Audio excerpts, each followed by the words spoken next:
예수 그리스도의 나심은 이러하니라. 그의 어머니 마리아가 요셉과 약혼하고 동거하기 전에 성령으로 잉태된 것이 나타났더니 그의 남편 요셉은 의로운 사람이라 그를 드러내지 아니하고 가만히 끊고자 하여 이 일을 생각할 때에 주의 사자가 현몽하여 이르되 다윗의 자손 요셉아 내 아내 마리아 데려오기를 무서워하지 말라. 그에게 잉태된 자는 성령으로 된 것이라. 아들을 낳으리니 이름을 예수라 하라. 이는 그가 자기 백성을 그들의 죄에서 구원할 자심이라 하니라. 이 모든 일이 된 것은 주께서 선지자로 하신 말씀을 이루려 하심이니 이르시되 보라 처녀가 잉태하여 아들을 낳을 것이요 그의 이름은 임마누엘이라 하리라 하셨으니 이를 번역한즉 하나님이 우리와 함께 계시다 함이라. 요셉이 잠에서 깨어 일어나 주의 사자의 분부대로 행하여 그의 아내를 데려왔으나 아들을 낳기까지 동침하지 아니하더니 낳음의 이름을 예수라 하니라. 아멘. 요한복음 맨 마지막에 보면 예수님의 행적을 다 책으로 기록하면 이 세상이라도 그 책을 두기에 부족하리라 하는 표현이 나옵니다.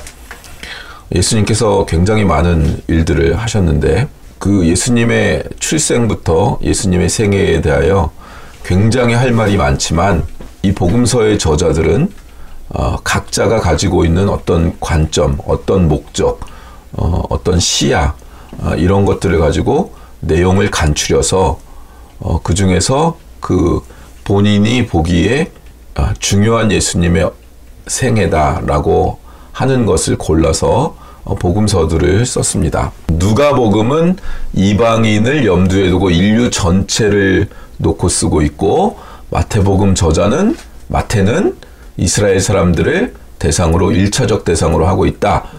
이렇게 지난 시간에도 이야기를 했습니다. 그래서 자꾸 무슨 얘기가 나오냐면 이 되어진 일들은 다 구약에 이렇게 예언됐던 것들이 되어지고 있다. 이 얘기가 굉장히 마태는 강조가 되는 거죠. 유대인들에게 우리들의 역사, 유대인들의 역사를 생각해봐라. 그것들을 다 이루기 위해서 이 일들이 이루어지고 있다. 이런 식으로 얘기하는 게 마태복음의 두드러진 특징입니다. 예수 그리스도의 이 탄생을 이야기하는 본문에서도 요셉을 이야기하죠. 누가복음을 보면 어때요? 마리아가 어떻게 말씀을 받았는지, 그래서 뭐 세례 요한이 뱃속에 있을 때 둘이 만났을 때 어떻게 됐는지, 그리고 예수님을 낳고 세례를 받으러 갔을 때 어떤 일들이 있었는지 마리아 관점에서 이야기가 진행되잖아요. 근데 마태는 요셉 관점에서 진행이 돼요.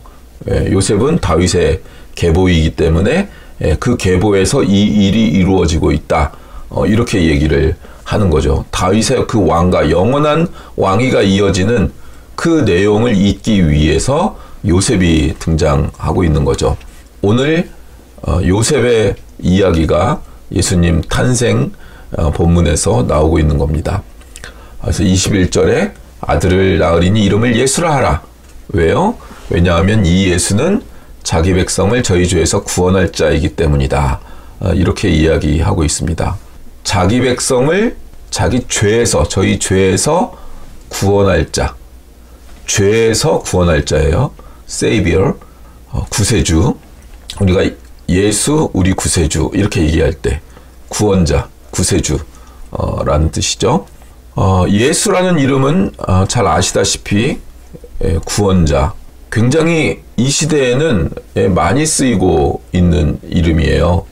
구약의 여호수아도 예슈아도 예수, 호세아도 구원자. 근데 예수라는 발음으로 오는 것은 이제 헬라식으로, 히브리어를 헬라식으로 표현하다 보니까 예수, 제수스 이런 식으로 발음이 조금 달라지는 거지 예슈아랑 같은 뜻인 거죠. 토요토미 히데요시를 우리나라시로 풍산수길 이런 식으로 부르는 것 같이 이렇게 다른 언어를 가지고 올 때 발음이 이렇게 된 걸 우리가 지금 부르고 있는 거예요. 근데 예수님을 구세주, 예수라는 이름을 해야 되는 이유, 이름을 예수라고 불러야 되는 이유는 22절에 이 모든 일이 된 것은 주께서 선지자로 하신 말씀을 이루려 하심이니 가라사대 보라 처녀가 잉태하여 아들을 낳을 것이요 그 이름은 임마누엘이라 하리라 하셨으니 이를 번역한즉 하나님이 우리와 함께 계시다 함이라. 이렇게 돼 있어요. 이 본문 많이 본 본문이죠? 네. 어디에서요? 어디에 있던 본문이죠? 이사야. 이사야. 자, 여기까지가 천사가 요셉에게 한 말입니다. 네. 아들을 낳을 텐데 그 아들 이름을 예수라 하라. 왜냐하면 그가 자기 백성을 죄에서 구원할 자이시고 이 예수는 이사야서에 예언됐던 그 임마누엘, 하나님이 함께 하신다 하는 것의 예언의 성취래요. 이 말씀이 이루어진 거래요. 처녀가 잉태하여 아들을 낳는다는 것, 그분이 구세주라는 것, 임마누엘이라는 것. 그러니까 지금 예수님이 우리와 함께 계십니다. 지금 여기에 아멘. 아멘. 여러분들의 영혼 가운데 함께하고 계십니다. 이 예언서가 주어졌을 때, 예언의 말씀이 주어졌을 때 이 임마누엘이라 하는 예언이 어떤 것인지를 조금 살펴봐야 될 필요가 있죠. 하나님의 말씀을 우리가 현실에서도 받잖아요. 그 받는 말씀이 어떻게 현실에 적용이 되는지 이것들을 이렇게 집중해서 보면서 영적으로 그 느낌, 감각을 가져가야 돼요. 하나님이 역사에 개입하실 때, 하나님의 말씀이 임할 때 그게 어떤 식으로 역사 속에서는 펼쳐지는지에 대한 감각을 우리가 가져야 되는 거 아니겠어요?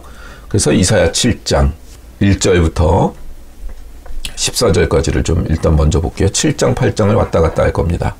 우리 다 함께 14절까지 봉독하겠습니다. 길죠? 같이 한번 해볼게요. 7장 1절에서 14절까지 시작.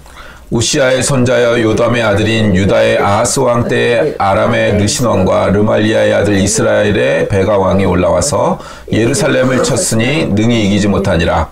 어떤 사람이 다윗의 집에 알려 이르되 아람이 에브라임과 동맹하였다 하였으므로 왕의 마음과 그의 백성의 마음이 숲의 바람에 흔들림 같이 흔들렸더라. 그때 여호와께서 이사야에게 이르시되 너와 내 아들 스알야숩은 윗못 수도 끝 세탁자의 밭 큰 길에 나가서 아하스를 만나 그에게 이르기를 너는 삼가며 조용하라. 르신과 아람과 르말리아의 아들이 심히 노할지라도 이들은 연기나는 두 부직갱이 그루터기에 불과하니 두려워하지 말며 낙심하지 말라. 아람과 에브라임과 르말리아의 아들이 악한 꾀로 너를 대적하여 이르기를 우리가 올라가 유다를 쳐서 그것을 쓰러뜨리고 우리를 위하여 그것을 무너뜨리고 다브엘의 아들을 그 중에 세워 왕으로 삼자 하였으나 주 여호와의 말씀이 그 일은 서지 못하며 이루어지지 못하리라. 대저 아람의 머리는 다메섹이요 다메섹의 머리는 르신이며 65년 내에 에브라임이 패망하여 다시는 나라를 이루지 못할 것이며 에브라임의 머리는 사마리아요 사마리아의 머리는 르말리아의 아들이니라. 만일 너희가 굳게 믿지 아니하면 너희는 굳게 서지 못하리라 하시니라. 여호와께서 또 아하스에게 말씀하여 이르시되 너는 내 하나님 여호와께 한 징조를 구하되 깊은 데에서든지 높은 데에서든지 구하라 하시니 아하스가 이르되 나는 구하지 아니하겠나이다. 나는 여호와를 시험하지 아니하겠나이다 한지라. 이사야가 이르되 다윗의 집이며 원하건대 들을지어다. 너희가 사람을 괴롭히고서 그것을 작은 일로 여겨 또 나의 하나님을 괴롭히려 하려느냐. 그러므로 주께서 친히 징조를 너희에게 주실 것이라.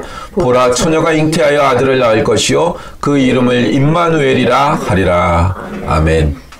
여기 이 임마누엘이 나오는 거예요. 아하스 왕에게 징조를 보여주시는데 그 징조가 임마누엘이래요. 처녀가 아들을 낳을 것인데 그 이름을 임마누엘이라 하리라.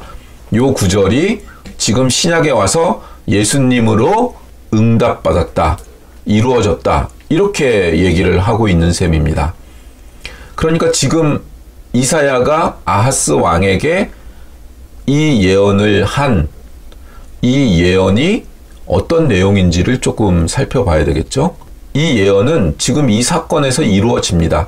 근데 이 이루어진 예언이, 이 시대에 이루어진 예언이 지금 신약 시대에도 또 이루어진다는 거예요. 예수님을 통하여 이 예언이 진짜로 이루어진다는 거예요. 그러니까 지금 이 역사적 배경 속에 이루어진 사건은 예수님이 오실 것에 대한 예표, 징조라는 거예요. 상징이라는 거예요. 이 사건이. 이게 무슨 사건이에요? 예, 역사적 배경이 그래요. 이스라엘의 초대 왕이 누구예요? 사울. 그렇죠. 네. 이때 사울 왕이에요. 초대 왕은 사울 왕이죠. 둘째 왕이 다윗이고 셋째 왕이 누구예요? 솔로몬. 네, 솔로몬이 셋째 왕입니다. 솔로몬이 성전을 짓고 궁전을 짓느라고 백성들이 많이 지쳐 있죠. 근데 솔로몬의 아들이 왕이 되면서 솔로몬의 아들 누구요? 여르보암, 르호보암. 누구예요? 르호보암. 예, 북이스라엘 남유다죠. 여름이니까 북남 해서 르호보암이에요. 남유다의 왕이 되니까. 근데 르호보암이 장로들의 말 안 듣고 자기 친구들 말, 자기 학원에서 같이 공부하던 친구들 말 듣고 어떻게 해요? 더 빡세게 일 시키죠. 세금도 더 많이 거두고 일도 더 많이 시키고. 그러니까 12지파 중에 10지파가 갈라져 나가겠다 하고 여로보암이 왕족도 아닌데 외국에 있다가 돌아온 여로보암이 대표로 해가지고 10지파가 올라가 버려서 북왕조로 분열이 되죠. 그래서 남유다, 남왕조는 유다하고 무슨 지파? 베냐민. 네, 베냐민 지파. 베냐민 지파가 12지파 중에 제일 작은 지파인데 지역이 유대에 붙어 있는 지역이기 때문에 그 작은 지파 하나가 붙어서 두 지파만 남유다를 이루고 북이스라엘은 10지파, 나머지 10지파가 다 북이스라엘이 됩니다. 그 중에서 북이스라엘 중에서 제일 큰 지파가 에브라임 지파, 요셉의 자녀들인 에브라임 지파가 되죠. 그래서 북왕조를 얘기할 때 북이스라엘이라고도 하고 에브라임 지파들이라고도 하죠. 에브라임이라 그냥 이렇게 부르기도 하고 또 북왕국의 수도가 사마리아에 있었으니까 사마리아라고도 하고 북이스라엘 열 지파를 성경에서 이야기할 때 사마리아라, 에브라임이라, 북이스라엘이라 이런 식으로 부릅니다. 오늘 읽은 본문에도 그 이야기들이 쭉 나오죠. 남왕조를 얘기할 때는 유다가 큰 지파니까 유다 지파, 남유다라 이렇게 얘기도 하고 다윗의 집이라, 왜냐하면 다윗 왕가의 혈통을 이은대니까 남유다가, 여로보암은 그 혈통이 아니니까 그런 얘기고, 지금 이 배경은 기원전 735년경 그때쯤 그때쯤 되죠. 요때 아람, 지금의 시리아, 요즘 뉴스에 많이 나오죠. 시리아가 막 지금 이스라엘에게 엄청나게 폭격을 받고 있죠. 러시아가 도와주려고 4만 명 군대를 보냈다가 지금 막 중동이 흔들리니까 시리아가 무너져 내려가지고 독재자가 이제 무너지고 시리아에 있는 무기들을 그냥 막 다메섹 막 그 지역들에다가 뭐 비행기도 폭파하고 막 미사일 기지도 폭파하고 지금 그 지역이에요. 그 아람이 이 당시에는 굉장한 힘을 가지고 있었어요. 아람이 왔다가 공격을 유다를 하러 왔다가 실패하고, 그 다음에 북이스라엘이 남유다 공격하려다가 실패하고, 그러다가 북이스라엘하고 아람하고 편 먹고서 이 남유다를 공격해서 먹어버리자. 그리고 거기에다가 자기들 말 잘 듣는 왕을 하나 세우자. 이러려고 왔다는 거예요. 지금 읽은 본문이 이사야 7장의 내용이 그 내용이에요. 연합군이 와서 남유다를 공격을 하고 있어요. 동맹 맺고 온 거죠. 2절, 어떤 사람이 다윗의 집에 알려, 그러니까 다윗의 집은 남유다예요. 이르되 아람이 에브라임과 동맹하였다. 에브라임이 북이스라엘이에요. 시리아와 에브라임이 동맹하였다 하였으므로 왕의 마음과 그의 백성의 마음이 숲이 바람에 흔들림 같이 흔들렸더라. 바람 엄청 세게 불면 막 나무들 이렇게 흔들리듯이 너무너무 불안한 상태라는 거예요. 걱정이 많이 되죠. 그러니까 하나님이 이사야를 통해서 보내요. 말씀을 보내요. 아하스에게 보내요. 근데 네 아들, 이사야의 아들을 데리고 가라. 이렇게 이야기를 해서 그 첫째 아들 이름이 스알야숲이에요. 아들을 데리고 가서 이야기를 하래요. 걱정하지 마라. 이 나라가 멸망하지 않는다. 이 유다를 동맹군이 아무리 쳐들어와도 성공하지 못하고 실패할 것이다. 너 이 말이 안 믿기냐? 그럼 징조를 하나님께 구해라. 근데 아하스가 난 징조를 구하지 않겠습니다. 하나님을 시험하지 않겠습니다. 그래요. 이게 뭐 되게 신앙 있는 모습 같은데 그게 아니라 하나님 못 믿겠고요. 저는 지금 애굽에 지금 이미 이야기를 하고 있고, 그 다음에 아수르, 아시리아, 시리아잖아요. 아시리아, 그 지역, 아람과 이렇게 근접한 지역에 있는 아수르, 아시리아, 아시리아의 원조 요청과 이렇게 도움을 구하고 있어요. 이사야를 통해서 하나님이 얘기하는 건 안 멸망할 거야. 그런데 너는 왜 세상의 힘과 권세와 세상적인 방법으로 이 문제, 이 위기를 벗어나려고 하냐? 왜 나를 신뢰하지 않냐? 너 잘못하는 거다, 아하스 왕아. 이 예언을 하기 위하여 이사야를 보내는 거예요. 그리고 거기에 하나님의 말씀대로 이루어질 거라는 증거를, 네가 징조를 원하지 않지만 내가 줄 건데, 그 징조가 뭐냐면 처녀가 잉태하여 아들을 낳으리니 그 이름을 임마누엘이라 하리라. 이렇게 얘기하는 거예요. 임마누엘은 하나님이 우리와 함께 하신다. 자, 예영이 임마누엘이 무슨 뜻이요? 매는 우리와 함께 하나님이 우리와 함께 하신다. 네, 일단 엘이 들어가면 엘이 하나님이잖아요. 그렇죠? 그러니까 임마누엘 이렇게 돼서 하나님이 우리와 함께 하신다예요. 그리고 16절에 보면 대저 이 아기가 악을 버리며 선을 택할 줄 알기 전에 네가 미워하는 두 왕의 땅이 황폐하게 되리라.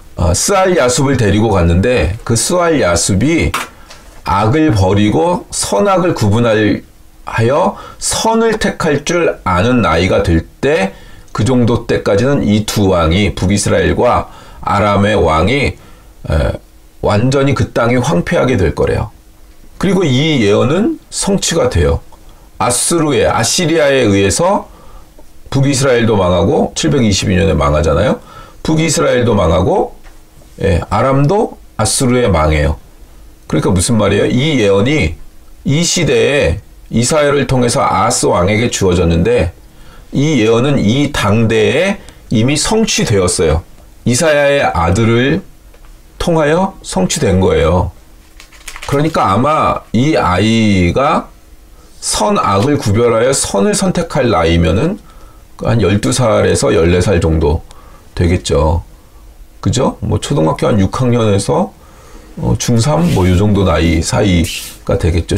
실제로 722년에 북이스라엘이 망하잖아요. 그러니까 이게 지금 한 12~13살 뭐 요 정도 시간이 지나고 있는 거예요. 그때 실제로 역사에서 망합니다. 이 예언이 이 당시에 주어졌고 이 예언은 이 시대에 이미 이루어졌어요. 그러면 질문이 드는 거예요. 우리는 하나님이 유다 편을 들고 징조로서 처녀가 애를 낳고 애가 철들기 전에 두 나라를 멸망시키겠다고 작정을 하셨다면, 그리고 그 일이 역사적으로 성취됐다면, 아니 쳐들어오기 전에, 아니 기왕 쳐들어오기 전에 해결해 주시면 좋잖아. 이 두 연합군이 쳐들어 온다니까 지금 떨고 있는데 아직 쳐들어오기 전에 예언이 주어진 거잖아요. 하나님이 그렇게 하시겠다며. 그래서 역사적으로는 그렇게 됐어. 그럼 애초에 그렇게 하실 거면 안 쳐들어오게 하면 되잖아. 어차피 망하게 하실 건데 쳐들어오기 전에 망하게 하시면 되는 거 아니에요? 그 질문이 들죠. 지금 신약 시대에도 똑같은 방식으로 질문이 들죠. 예수님이 우리에게 오셔서 우리의 구원자가 되신다면, 우리 그 예수님 믿고 우리가 구원을 얻었어. 우리는 이미 구원을 얻었잖아. 그러면 우리에게 안 좋은 일이 닥칠 이유가 뭐가 있어? 이미 구원을 얻었는데. 아니, 구원할 일이 안 생기면 되잖아요. 이미 구원 얻었으니까 나를 구원할 일이 이제 앞으로 안 생기면 되잖아. 하나님 품에 갈 때까지. 근데 왜 우리는 이렇게 힘들게 사냐고. 끊임없이 구원을 얻어야 될 일들 속에서 우리가 살아가잖아요. 지금 작금의 역사도 그렇고, 지금 우리가 살고 있는 이 현실도 그렇고, 애들 나눠오면 그냥 뭐 저절로 크고, 시험을 봤다 하면 한 문제도 안 틀리고, 바이올린을 했다면 그러면 뭐 영재가 났다 천재가 났다 소리 듣고, 그냥 냅두고 아무거나 먹여도 막 키가 180 막 이렇게 되고, 그렇게 되면 얼마나 좋아요. 그래서 신앙을 가질 때 이 임마누엘, 하나님이 우리와 함께 계신다, 예수님은 우리의 구원자가 되신다 라고 할 때 이게 성경적으로 이야기하는 것과 우리가 기대하는 바가 다르단 말이에요. 자, 아하스에게 이사야를 보낼 때 하나님이 누구를 데리고 가라고 한다고요? 스알 야숲은 남은 자가 돌아오리라 하는 뜻이고, 강세형으로, 강조형으로 얘기하면 남은 자만 돌아온대요. 지금 아하스에게 너 세상 방식, 하나님을 의지하지 않는 방식, 그거 버려라. 하나님의 말씀을 붙들어라. 이 얘기를 할 때 스알 야숲을 데리고 가요. 근데 스알 야숲의 뜻은 남은 자만 돌아온다예요. 남은 자만 회개하고 남은 자만 돌아온대요. 하나님께 대한 이 믿음을 가지고 있는 자만 돌아온대요.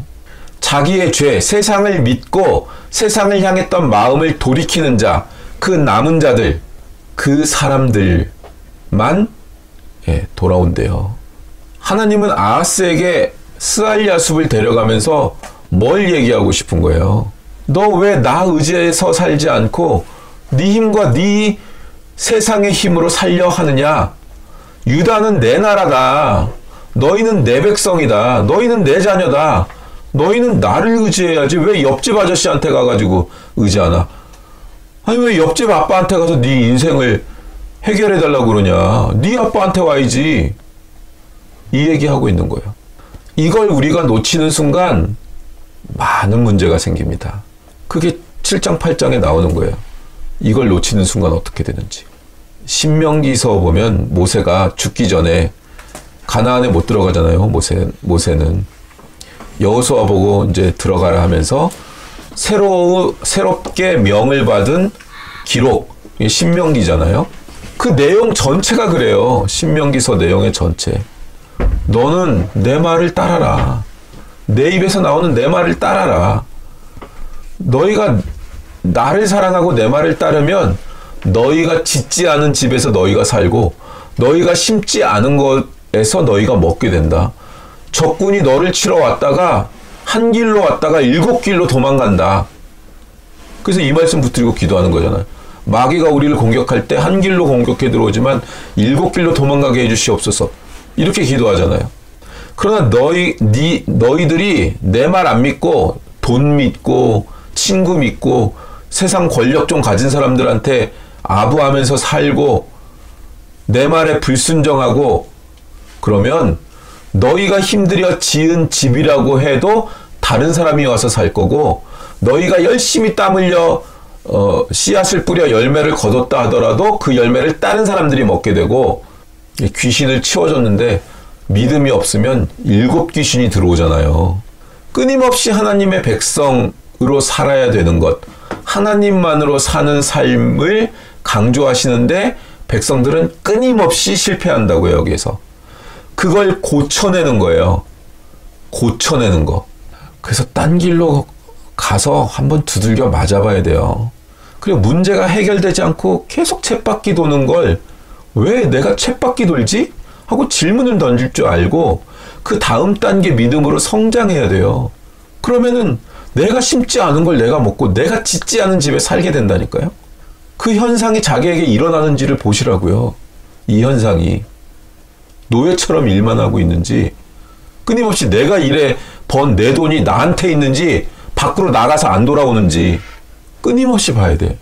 이사야 8장 11절 이하 한 장 넘기면 여호와께서 강한 손으로 내게 알려주시며 이 백성의 길로 가지 말 것을 내게 깨우쳐 이르시되, 이 백성이 반역자가 있다고 말하여도 너희는 그 모든 말을 따라 반역자가 있다고 하지 말며, 그들이 두려워하는 것을 너희는 두려워하지 말며 놀라지 말고, 만군의 여호와 그를 너희가 거룩하다 하고 그를 너희가 두려워하며 무서워할 자로 삼으라. 하나님만 무서워할 자로 삼으래요. 하나님만 거룩하신 분으로 삼으래요. 백성이 반역자가 있다고 말하여도 너희는 그 모든 말을 따라 반역자가 있다고 하지 말래요. 이게 뭔 말이에요?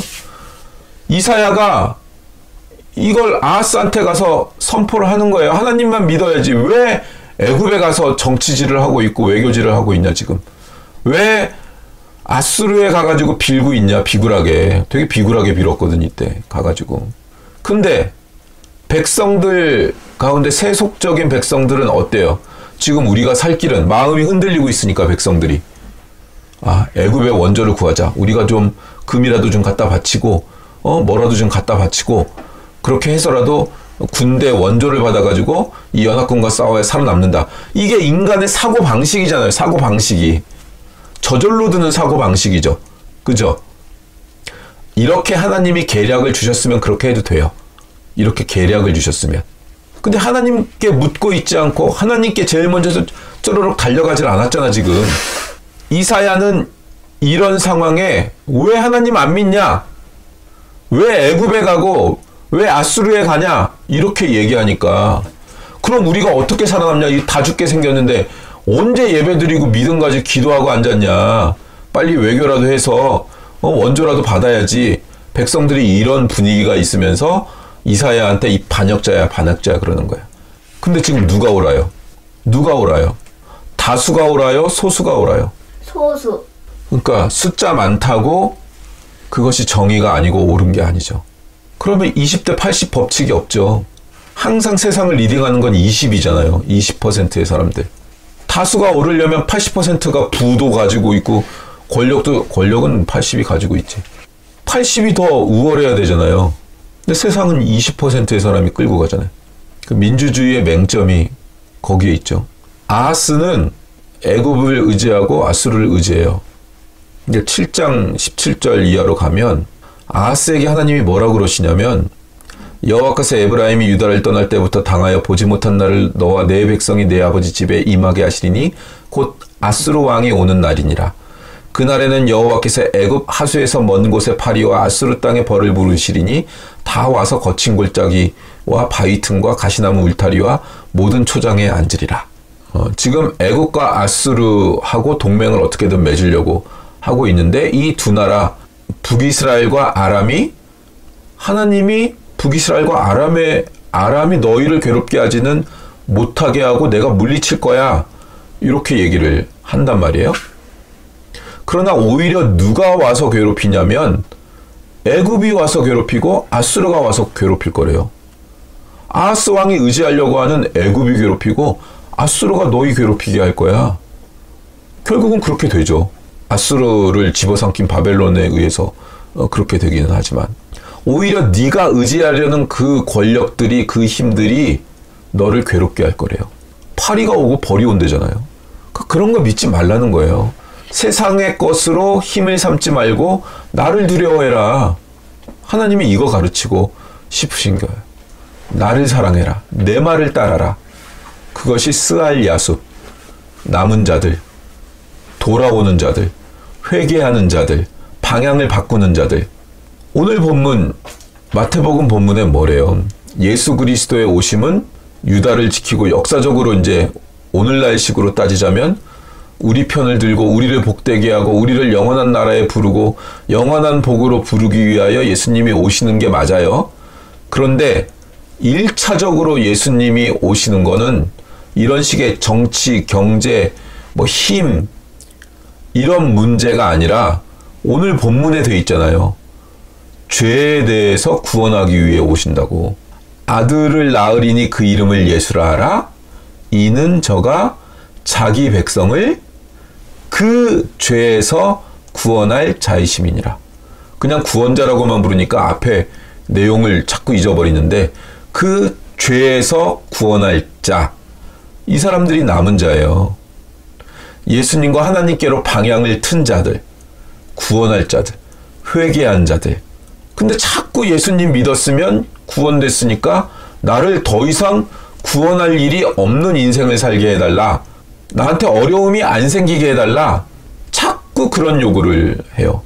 그 보상을 나한테 달라는 거예요. 내가 믿었으니까. 그 얘기는 그냥 내가 생각 없는 사람 되게 해달라.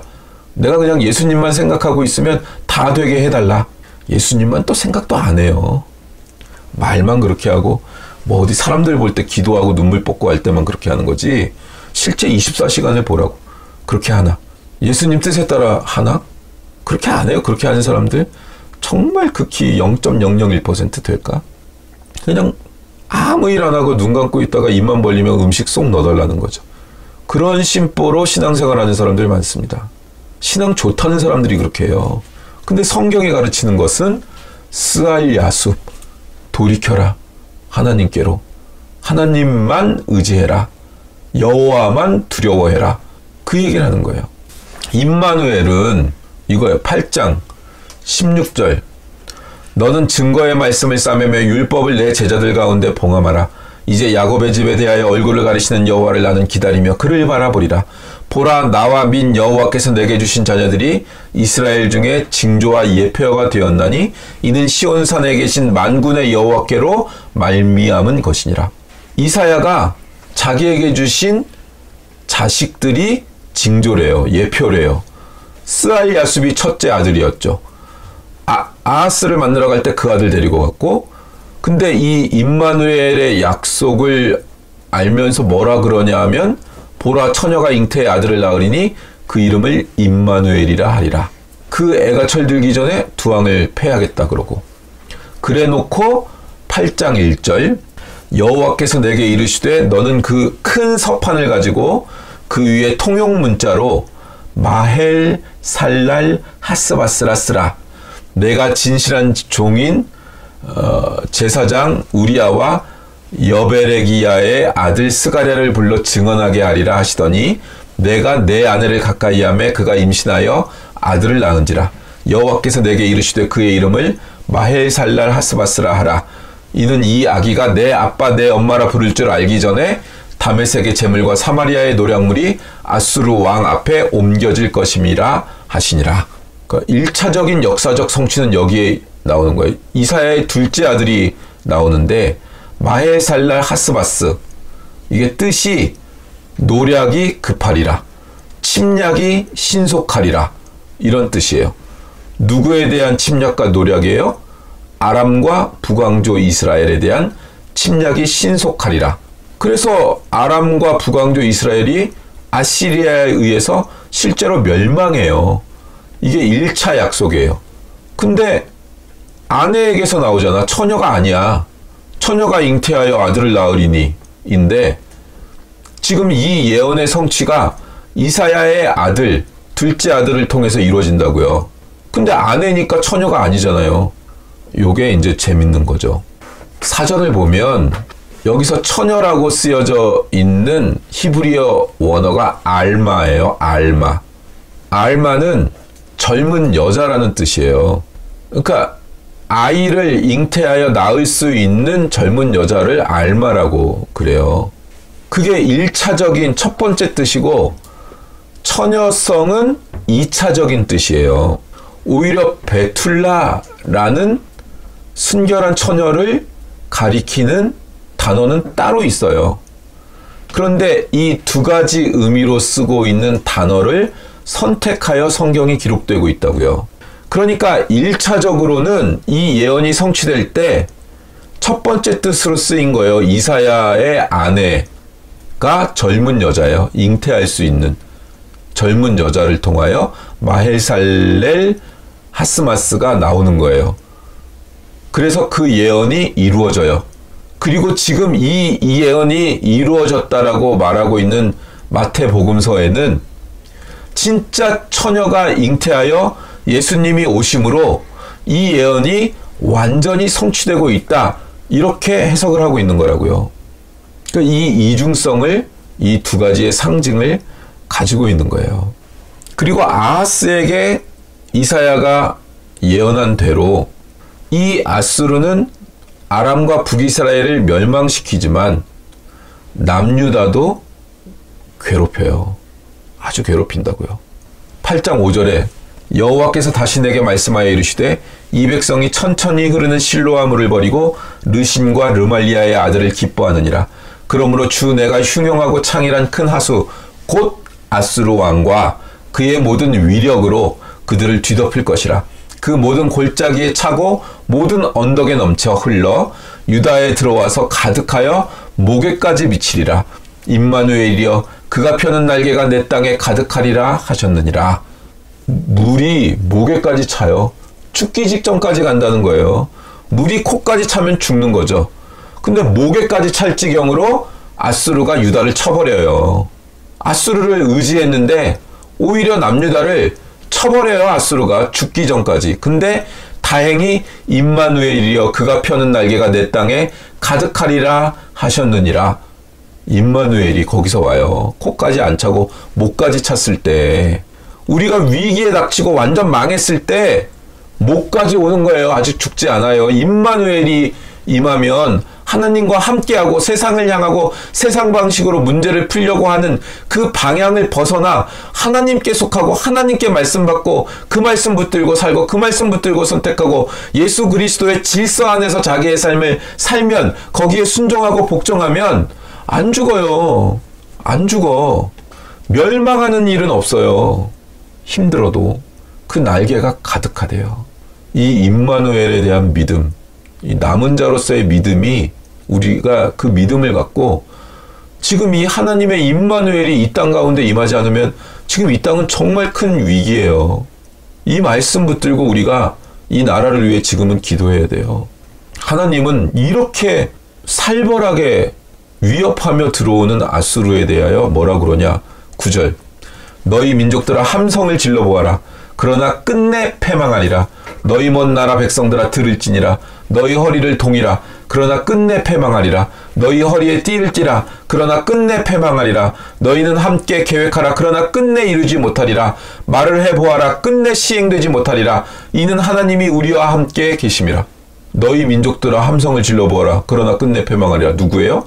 아시리아를 조롱한다고요. 목까지 위험에 차서 이제 간신히 숨만 붙어있는 주제에 아시리아를 조롱한다고요. 조롱. 너희들 계획 세워봐라. 얼마든지 위협해봐라. 니들 끝나. 이런다고요. 지금 이 믿음이 우리 가운데 있어야 됩니다. 이 믿음이. 근데 왜 어려움을 미리 안 막아주신다고요? 스알야숲, 돌이키라고. 사회적으로 경제적인 차원에서 보호하시려는 게 아니라, 지금은 이 정치적인 환경이 넘어가면 우리의 신앙과 영적인데도 문제가 많이 생기죠. 그죠? 그런 상황이니까 우리가 기도하는 것이지, 일단 죄로부터 구원이 먼저라고요. 1차적인 목표예요. 예수님 오시는 것. 이 세상을 의지하지 않고 하나님 믿고 하나님 의지하는 백성 되라고 정화시키고 영화시키려는 것 때문에 스알야숲이 먼저 오는 거예요. 예수님이 먼저 오시는 거라고, 죄로부터 구원하기 위하여. 그 다음에 두 번째로 오는 게 뭐예요? 마엘살렐 하스바스. 침략한다고요. 노력한다고요. 누구를요? 이 세상의 권력, 우리가 의지하고 있는 이 세상의 것들, 이 세상의 권세들, 그걸 처단하러 예수님이 재림하신다고요. 예수님이 첫 번째 오시는 건 죄에서부터 우리를 구원하시려고, 두 번째 오시는 건 이 세상 권력과 이 세상을 의지하려는 것들, 곧 사탄, 공중권세 잡은 자들, 그들을 침노하시기 위하여, 그들을 멸하시기 위하여 오신다고요. 그래서 첫 번째와 두 번째로 임하는 예수 그리스도에 대한 예언을 지금 스알야숲과 마엘살렐 하스바스를 통하여 예표하고 있는 것입니다.